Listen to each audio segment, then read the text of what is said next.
जय हिंद दोस्तों, मैं एक बार फिर से आप सभी का स्वागत करता हूं आपके अपने चैनल TCA में। मैं एक नए अध्ययन के साथ आपसे जुड़ चुका हूं।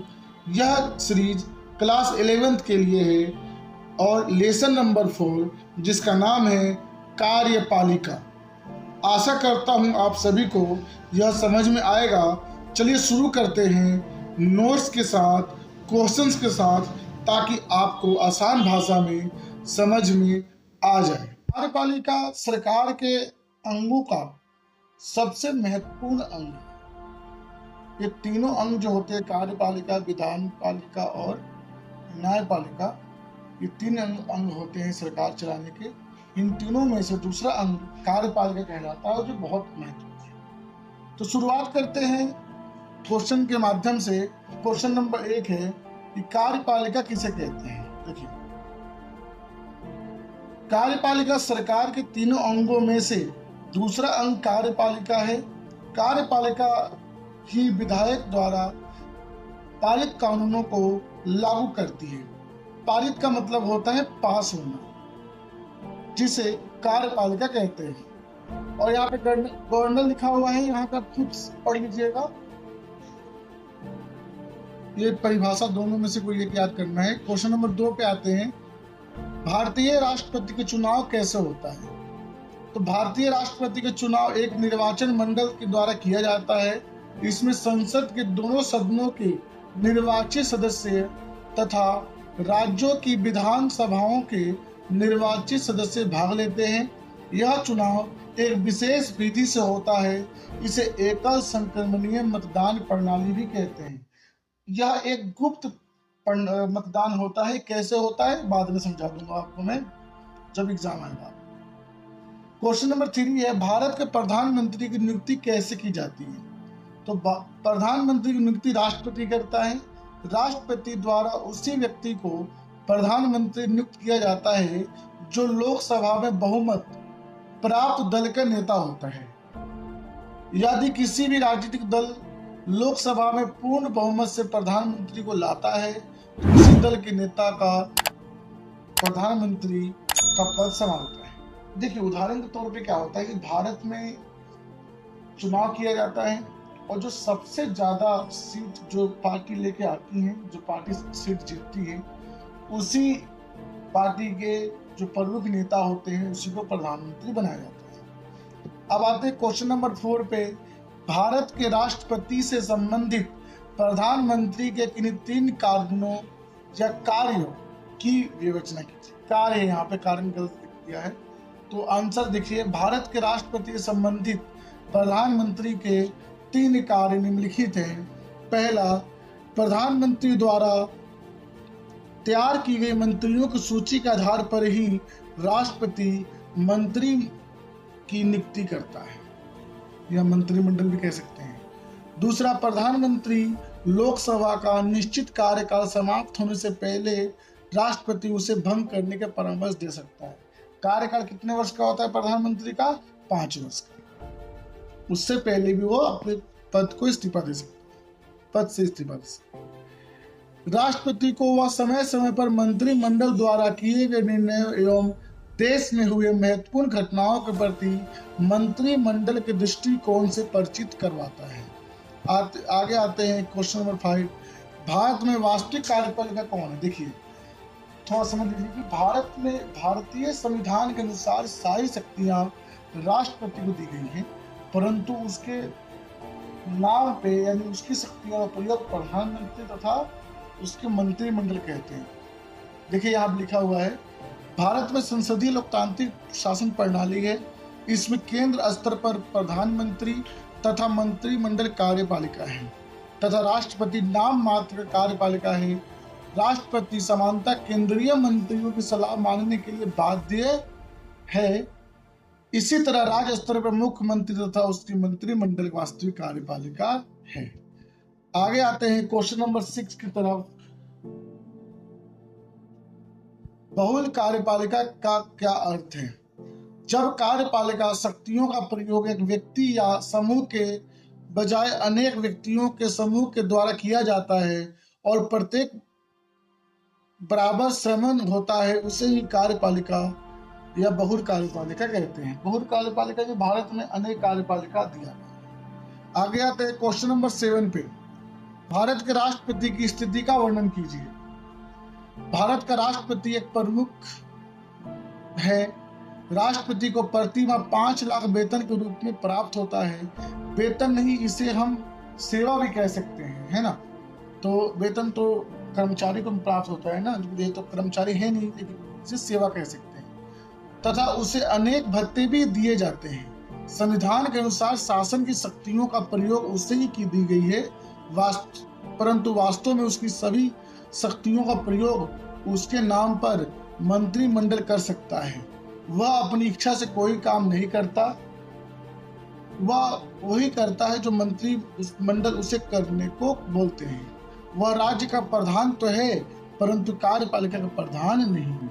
अर्थात राष्ट्र स्तर पर वैधानिक प्रमुख है, परंतु राष्ट्रपति शासन नहीं कर सकता। परंतु इसका अर्थ यह नहीं है कि राष्ट्रपति का कोई महत्व नहीं है। उसका पद प्रभावशाली है और राष्ट्र में सबसे सम्मानजनक व्यक्ति भी है। अब आते हैं भारत के राष्ट्रपति को पद से हटाने की क्या प्रक्रिया है। मोस्ट इंपॉर्टेंट क्वेश्चन है, पेपर में आता है, जिसे महाभियोग कहते हैं। देखिए, भारत के राष्ट्रपति को 5 वर्ष के लिए चुना जाता है, परंतु कोई भी राष्ट्रपति अपनी शक्तियों का प्रयोग में संविधान का उल्लंघन करे तो उसे 5 वर्ष से पहले भी पद से हटाया जा सकता है। उसे महाभियोग द्वारा निष्कासित भी किया जाता है। जब सदन के 1/4 सदस्य, देखिए राष्ट्रपति को हटाने की प्रक्रिया 2 सदन है ना, राज्यसभा और लोकसभा, उन दोनों में से किसी में भी पेश किया जा सकता है। तो यहाँ देखिएगा, जब सदन के 1/4 सदस्य हस्ताक्षर द्वारा ये नोटिस जारी कर दे कि वह विधायिका या नोटिस अगले सदन में भेजा जाता है, वह सदन 2/3 बहुमत से प्रस्ताव पास कर दे, तब वह सदन एक कमेटी का गठन करती है। उस कमेटी के समक्ष राष्ट्रपति या उसके कोई पर भी प्रतिनिधि 14 दिनों के अंदर उपस्थित होकर उन पर लगे इल्जामों पर बात विवाद करना होता है। अगर कमेटी को यह आभास हो जाए कि संबंधित व्यक्ति वास्तव में दोषी है, तो वह व्यक्ति को उसी समय अपने पद से निष्कासित कर दिया जाता है। इसी प्रक्रिया को महाभियोग प्रक्रिया भी कह सकते हैं। महाभियोग के निर्णय के विरुद्ध किसी भी न्यायालय में अपील नहीं किया जा सकता। जैसे ही किसी राष्ट्रपति को महाभियोग लगाते हैं, वह व्यक्ति अपने पद को से इस्तीफा दे देता है और वह व्यक्ति आम व्यक्ति बन जाता है। भारत में अभी तक किसी भी महाभियोग की प्रक्रिया लगी नहीं है वैसे, है ना। क्वेश्चन नंबर 9 देखते हैं। राज्यपाल के किन्हीं 3 कार्यकारी शक्तियों की विवेचना करें। क्या राज्यपाल, देखिए उदाहरण के तौर पर बहुत बढ़िया समझिएगा, देश का प्रमुख अगर राष्ट्रपति है तो राज्य का प्रमुख कौन होता है? राज्यपाल।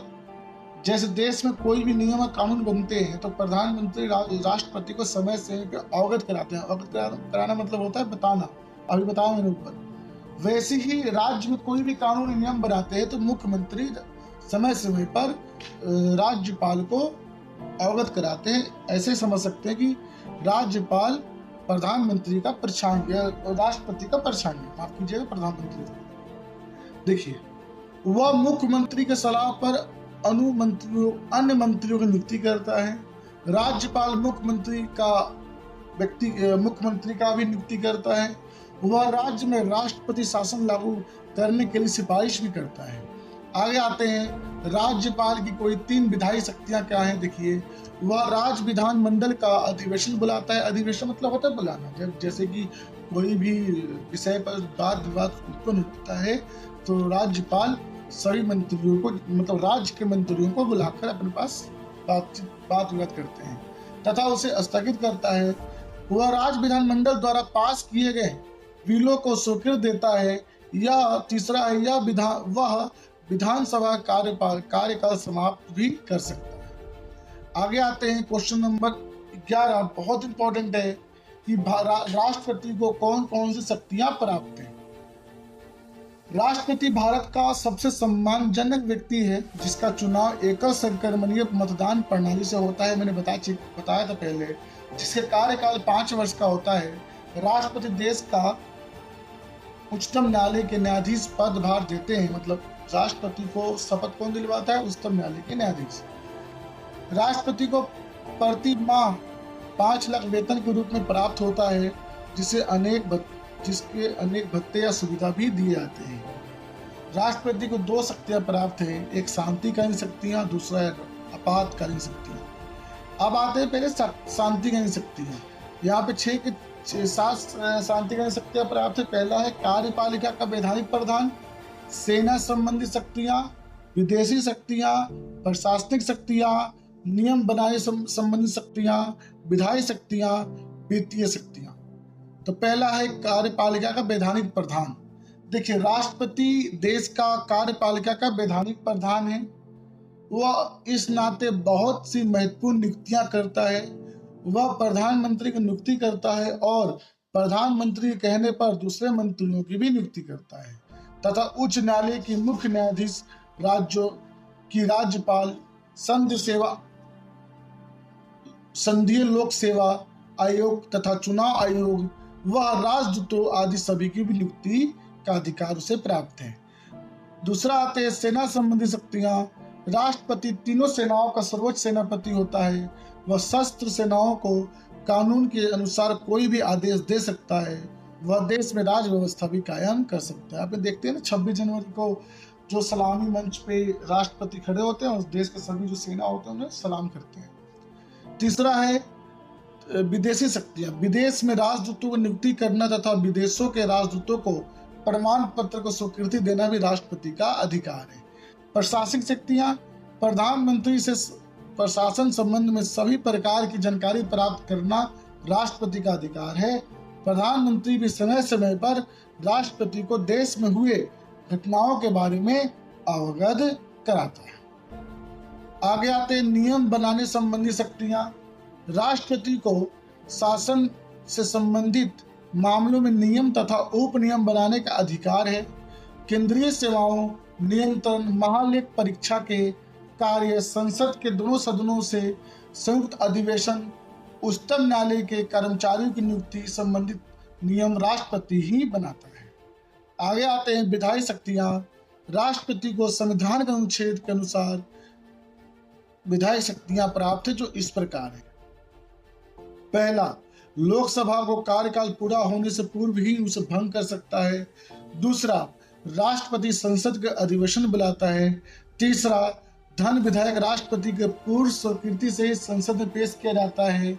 चौथा, कोई भी ऐसा विधायक जिसका उद्देश्य राज्य के नाम परिवर्तन अथवा सीमाओं में परिवर्तन करना हो, तो राष्ट्रपति के सिफारिश के बिना संसद में पेश नहीं किया जा सकता। पांचवा, यदि किसी भी साधारण विधायक पर संसद के दोनों सदस्यों में मतभेद हो जाए तो राष्ट्रपति दोनों सदनों की संयुक्त अधिवेशन भी बुलाता है। छठा, वित्तीय शक्तियां। राष्ट्रपति को अनेक वित्तीय शक्तियां प्राप्त हैं, जो इस प्रकार है। प्रत्येक वित्तीय वर्ष के आरंभ होते ही राष्ट्रपति संसद के सामने वित्तीय बजट रख सकता है। बजट को वार्षिक वित्तीय या ब्यौरा भी कहा जाता है। राष्ट्रपति की ओर से बजट वित्त मंत्री द्वारा प्रस्तुत किया जाता है। आप सुना भी होगा, आप लोगों ने देखा। धन विधायक राष्ट्रपति की सिफारिश पर ही संसद में पेश किया जाता है। तीसरा, राष्ट्रपति वित्त आयोग की नियुक्ति 5 वर्ष के बाद करता है। चौथा, राष्ट्रपति संसद के सामने वित्त आयोग की सिफारिश और उन पर अमल करने की रिपोर्ट पेश करता है। पांचवा, महालेख परीक्षा की रिपोर्ट राष्ट्रपति संसद के सामने पेश करता है। महालेख मतलब होता है जो यूपीएससी के एग्जाम होता है उसे।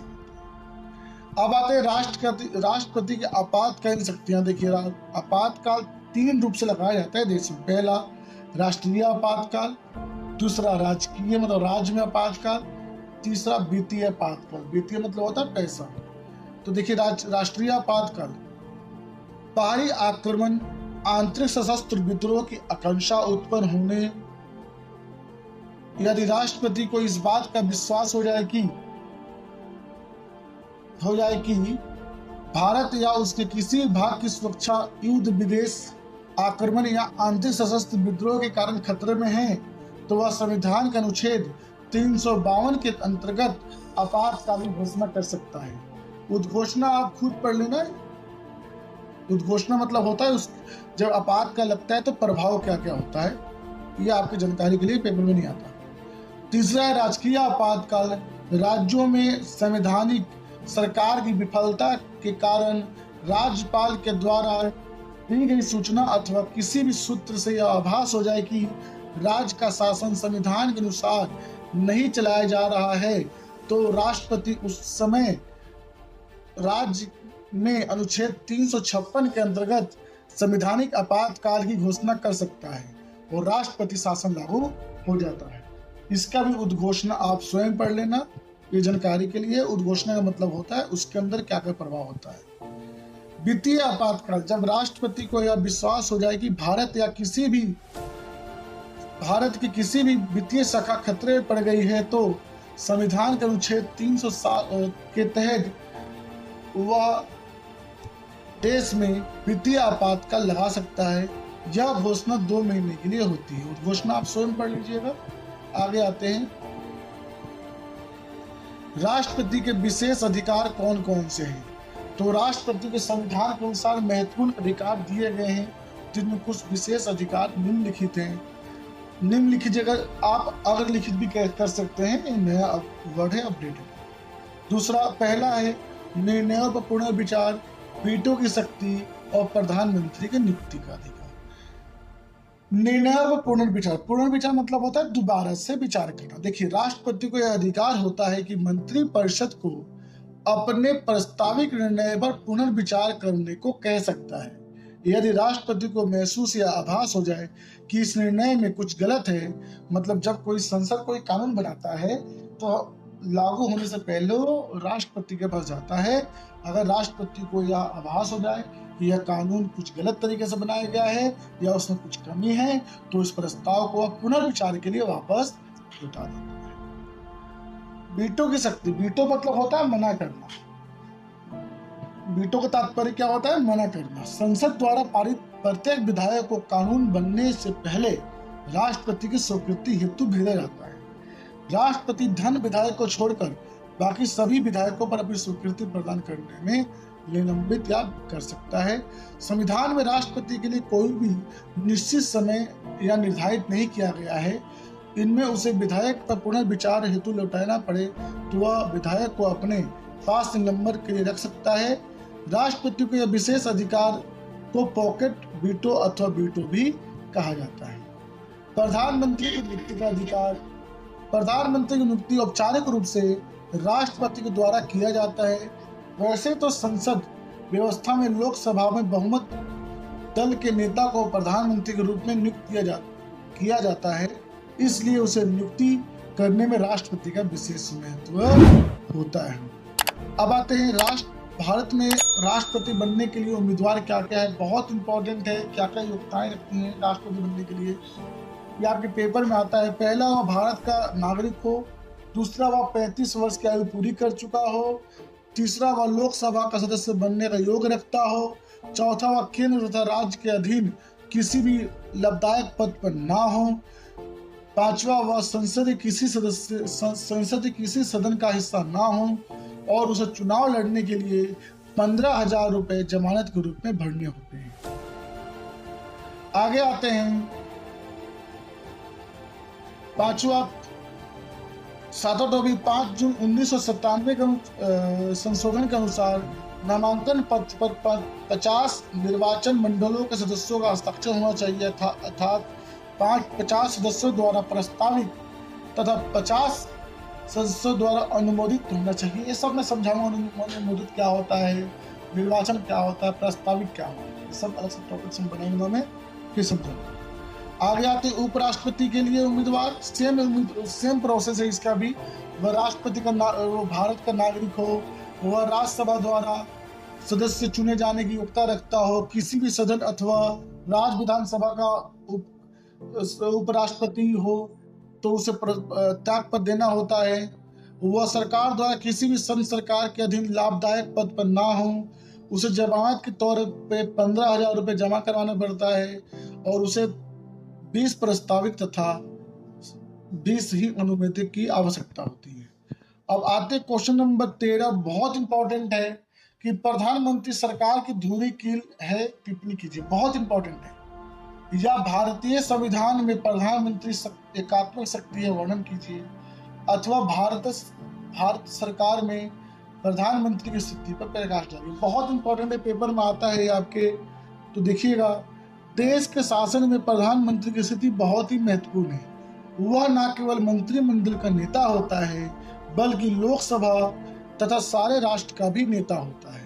वह राष्ट्रपति का मुख्य सलाहकार होता है और राष्ट्रपति अपने सभी कार्य उसके परामर्श के अनुसार ही करते हैं। मंत्रिमंडल के सदस्यों की नियुक्ति भी राष्ट्रपति द्वारा किया जाता है। प्रधानमंत्री की सिफारिश के अनुसार ही किया जाता है। वह अपने मंत्रिमंडल के सहयोग से देश की शासन तथा धार्मिक नीतियां तैयार करता है। विदेश नीति के निर्माण में वह महत्वपूर्ण भूमिका निभाता है। वह शासन के विभिन्न अंगों की सामंजस्य स्थापित करता है तथा अनेक अंतर्राष्ट्रीय सम्मेलनों में अपने देश का प्रतिनिधि करता है। संक्षिप्त में यह कहा जा सकता है कि प्रधानमंत्री ही देश का धुरी कील यानी वास्तविक शासन प्रणाली है। आपका लेसन खत्म होता है और यहाँ पे देखिए, जितना कठिन संघर्ष होगा जीत उतनी ही शानदार होगी, चमकदार होगी। तो आशा करता हूँ आप सभी को समझ में आ गया होगा। अगर समझ में आ गया है तो लाइक और सब्सक्राइब कर दीजिए। धन्यवाद। जय हिंद, जय भारत।